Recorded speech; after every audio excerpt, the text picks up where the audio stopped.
M G അണ്ണ, ഈ എൻ്റെ ഒരു വലിയ ആഗ്രഹമാണ് പാട്ട് പാടുക എന്ന് പറയുന്നത്. പാട്ട് പാടുന്നതൊക്കെ ആഗ്രഹമാണ്. സംഗീതം അനന്തസാഗരമാണ്. അടുക്കും തോറും അകലം കൂടുന്ന മഹാപ്രതിഭാസം. ഇതൊക്കെ മോഹൻലാൽ പറഞ്ഞ് ഞങ്ങൾ കേട്ടിട്ടുള്ളതാണ്. എന്നെ ഒന്ന് പാട്ട് പഠിക്കുന്നതിനെ പറ്റി അഭിപ്രായം എന്താണ്? നിങ്ങൾക്കൊരു കാര്യം അറിയോ? എന്താണ്? മോഹൻലാൽ, മമ്മൂട്ടി, സുകുമാരി ചേച്ചി, ഇവരുടെ എല്ലാം ഗുരു ഞാനാണ്. അതിന് നല്ലൊരു കൈയടി തീർച്ചയായിട്ടും കൊടുക്കണം. പക്ഷേ ഇനി ഞാൻ കള്ളം പറയുന്നതല്ല.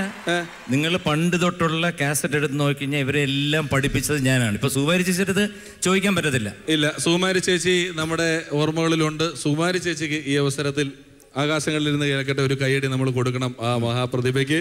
ഇനി അപ്പൊ എന്തായാലും ലാലിനെയും ഇത് മമ്മൂട്ടിയൊക്കെ പഠിപ്പിച്ചിട്ട് യാതൊരു കാര്യമില്ല. അതുകൊണ്ട് എന്നെ പഠിപ്പിക്കണം. തീർച്ചയായിട്ടും പിഷാരടിയെ പഠിപ്പിക്കും. കാരണം റിമി ടോമിയെക്കാട്ടി കൂടുതൽ പ്രോഗ്രാം ഉള്ളത് പിഷാരടിക്കാണ്. കാരണം 31 ഉണ്ടെങ്കിൽ 32 ദിവസം പ്രോഗ്രാം.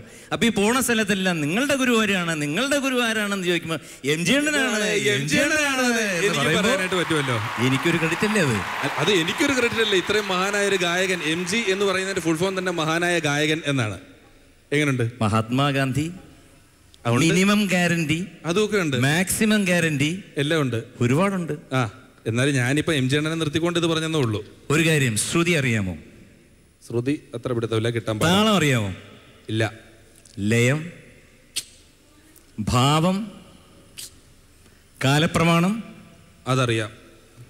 ഇയാടെ അപ്പൂപ്പം കൊണ്ട് തന്ന പ്രമാണമല്ല, കാലപ്രമാണം. അത് എനിക്കറിയാൻ പാടില്ല. അറിഞ്ഞൂടാ? ഇല്ല. മൃഗ അറിയോ? ഇല്ല. ഈ സംഗതി എന്ന് പറയുന്നതാണ് ഈ മൃഗ. മനസ്സിലായോ? അതാണോ? ഞാൻ ഇവിടുത്തെ എല്ലാവരോടും കൂടി പറയാണ്, അണ്ണാച്ചി ഇട്ട പേര് സംഗതി എന്നാണ്, എനിക്ക് ശരിക്കുള്ള പേര് മൃഗ എന്നാണ്. അത് മലയാളികൾക്ക് പുതിയൊരു അറിവാ. സംഗതിയുടെ ഷഡ്ജം ഇട്ടിട്ടില്ലല്ലേ? അയ്യോ ഉണ്ട്. ഞാൻ കോട്ട് മാത്രമല്ല, എല്ലാം ഉപയോഗിക്കുന്ന ഒരു മനുഷ്യനാണ്. ഓക്കെ, എങ്കിൽ ഞാൻ സംഗീതം പഠിപ്പിക്കാം. ശ്രുതി തരൂ. തെറ്റിയാലും കൈയടിക്കണേ. രാഗങ്ങളെ കുറിച്ച് അറിയാമോ? ഏതെങ്കിലും രാഗങ്ങൾ? ഇല്ല, പഠിപ്പിക്കണം. ഒന്നും അറിയില്ല. ഞാൻ സീറോ ആണ് ചേട്ടാ. എല്ലാരും പാടുന്നു, എനിക്കും പാടും. എങ്കിൽ ആദ്യം നമ്മുടെ എല്ലാം പ്രിയങ്കരനായ ദാസേട്ടൻ പാടുന്ന ഹംസത്തിനെ തന്നെ തുടങ്ങാം. ആയിക്കോട്ടെ.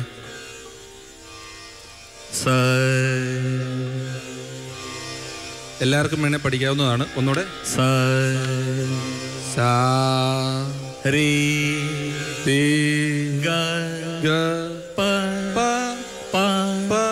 താഴെ മേലെ നടുക്ക് ഒരു ഇടത്തരം പാ മതി. നീ മേലോട്ട് പിടിയിടോ. നീ കറക്റ്റ്. സനി പാ ഗരി ഗരി ഗരി സാ താഴെ. അങ്ങ് താഴെയെന്ന്, അങ്ങ് താഴെയെന്ന്. ഇതിൽ കൂടുതൽ താഴത്തില്ല, പറ്റുന്നതിന്റെ മാക്സിമം ആണ്. വാതാപിഗണപതിം ഭജേഹം, വാതാപിഗണപതിം ഭജേഹം, വാതാപിഗണപതിം ഭജേഹം, വാരണവരപ്രദോദി വാതാപിഗണപതിം. പാടൂ.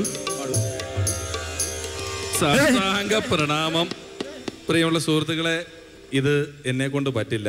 ഈ ലോകത്ത് ആരായാലും അറിയാവുന്ന പണി അറിയാവുന്നവൻ ചെയ്യുന്നത് കാണാനാണ് ഏറ്റവും കൂടുതൽ ഭംഗി. ഈ പാടണം നിങ്ങൾ പറയുന്നത് ഈ സൂപ്പർ സ്റ്റാർസ് ആരും പാടണ്ടെന്നാണോ? ഇടയ്ക്ക് വല്ലപ്പോഴും ഒക്കെ ഒന്നാവാം, പക്ഷേ സ്ഥിരമാക്കരുത് ഈ പരിപാടി എന്നാണ് പറയാനുള്ളത്. ഓക്കെ. അപ്പോൾ സ്വാഭാവികമായിട്ടും എം ജി അണ്ണ, തൊടുപുഴയിലെ പ്രേക്ഷകർ, നമ്മളുമല്ല. ഇപ്പൊ എനിക്ക് പോലും സ്റ്റേജിൽ തമാശയ്ക്കാണെങ്കിലും ഇത് പറയാൻ തോന്നുന്നത്, കഴിഞ്ഞ 30 വർഷങ്ങളിലധികമായി എം ജി ശ്രീകുമാർ എന്ന ഗായകൻ നമുക്ക് വേണ്ടി പാടാൻ തുടങ്ങിയത്. 30 വർഷം പറഞ്ഞപ്പോൾ 30 ഒരു ചെറിയ സംഖ്യയാണെങ്കിലും വർഷങ്ങളാകുമ്പോൾ അതൊരു വലിയ കണക്കാണ്. സ്വാഭാവികമായിട്ടും ഈ പ്രതിഭയ്ക്ക് ഒരിക്കൽ കൂടി ആ 30 വർഷങ്ങൾക്ക് നമ്മളുടെ തൊടുപുഴയുടെ ഒരു അംഗീകാരം നിങ്ങൾ ഈ അവസരത്തിൽ കൊടുക്കേണ്ടതായിട്ടുണ്ട്. എം ജി അണ്ണനിൽ നിന്നും ഞങ്ങൾക്ക് ഇപ്പോൾ ഷോ ഒരു പ്രത്യേക സമയപരിധിയിൽ നടക്കേണ്ട ഒന്നാണ്. ഇവിടെ നമുക്ക് കുറേ അധികം ഗാനങ്ങൾ എം ജി അണ്ണൻ പാടിയത് കേൾക്കണം എന്ന് മനസ്സിൻ്റെ ഉള്ളിൽ ആഗ്രഹമുണ്ട്. അതെൻ്റെ മാത്രം ആഗ്രഹമല്ല, ഈ പ്രേക്ഷകരുടെ എല്ലാം ആഗ്രഹമാണ്. അവരുടെ കൂടെ പ്രതിനിധിയായി നിന്നുകൊണ്ട് ഞാൻ ചില ആഗ്രഹങ്ങൾ പറയാണ്. അത് ഞങ്ങൾക്ക് വേണ്ടി പാടണം. അറിയാമെങ്കിൽ പാടാം. കേൾക്കണമെന്ന് താല്പര്യമുള്ളവർ അതൊരു കയ്യടിയായിട്ട് എം ജി അണ്ണനെ അറിയിക്കണം. നമുക്ക് കുറച്ച് നല്ല പാട്ടുകൾ തീർച്ചയായിട്ടും കേൾക്കാം. ഈ അടുത്ത കാലത്ത് നമ്മളെ വിട്ടുപിരിഞ്ഞു പോയ മലയാളിയുടെ പ്രിയപ്പെട്ട എഴുത്തുകാരൻ യൂസഫ് അലി കേച്ചേരി അവർകൾ, അദ്ദേഹത്തിൻ്റെ ഒരു ഗാനം MG അണ്ണൻ പാടിയിട്ടുണ്ട്. ആ ഗാനത്തിന് ദേശീയ പുരസ്കാരം കിട്ടിയിട്ടുണ്ട്. ആ ഗാനത്തിൽ തൊടുപുഴ ന്യൂമാൻ കോളേജിലെ കുട്ടികൾ അഭിനയിച്ചിട്ടുമുണ്ട് എന്നുള്ളതാണ് ഏറ്റവും വലിയ പ്രത്യേകത. ഉറപ്പായിട്ടും അതൊരു വലിയ കാര്യമാണ്. വാസന്തിയും ലക്ഷ്മിയും പിന്നെ ഞാനും എന്ന ചിത്രത്തിലെ ചാന്തുപൊട്ടും ചങ്കേലസും എന്നുള്ള ഗാനം 4 വരി.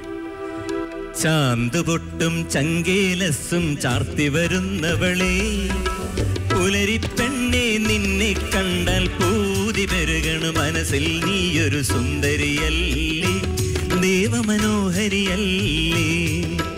ചാന്തുപൊട്ടും ചങ്കേലസും ചാർത്തി വരുന്നവളെ, പുലരിപ്പെണ്ണെ നിന്നെ കണ്ടാൽ പൂതി പെരുകണു മനസ്സിൽ, നീയൊരു സുന്ദരിയല്ലേ ദേവമനോഹരിയല്ലേ.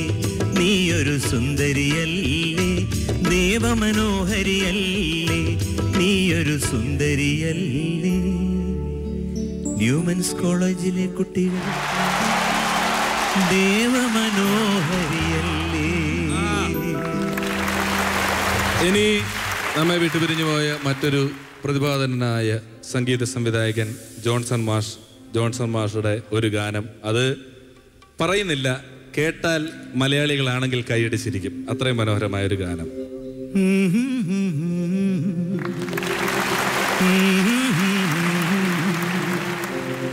കയ്യിൽ വാർമതിയേ മന്ദാരച്ചെപ്പുണ്ടോ മാണിക്കല്ലുണ്ടോ കയ്യിൽ വാർമതിയേ. പൊന്നും തേനും വയമ്പുമുണ്ടോ വാനം പാടിതൻ തൂവലുണ്ടോ. ഉള്ളിൽ ആമോദ തിരകൾ ഉയരുമ്പോൾ മൗനം പാടുന്നു. മന്ദാരച്ചെപ്പുണ്ടോ മാണിക്കല്ലുണ്ടോ കയ്യിൽ വാർമതിയേ.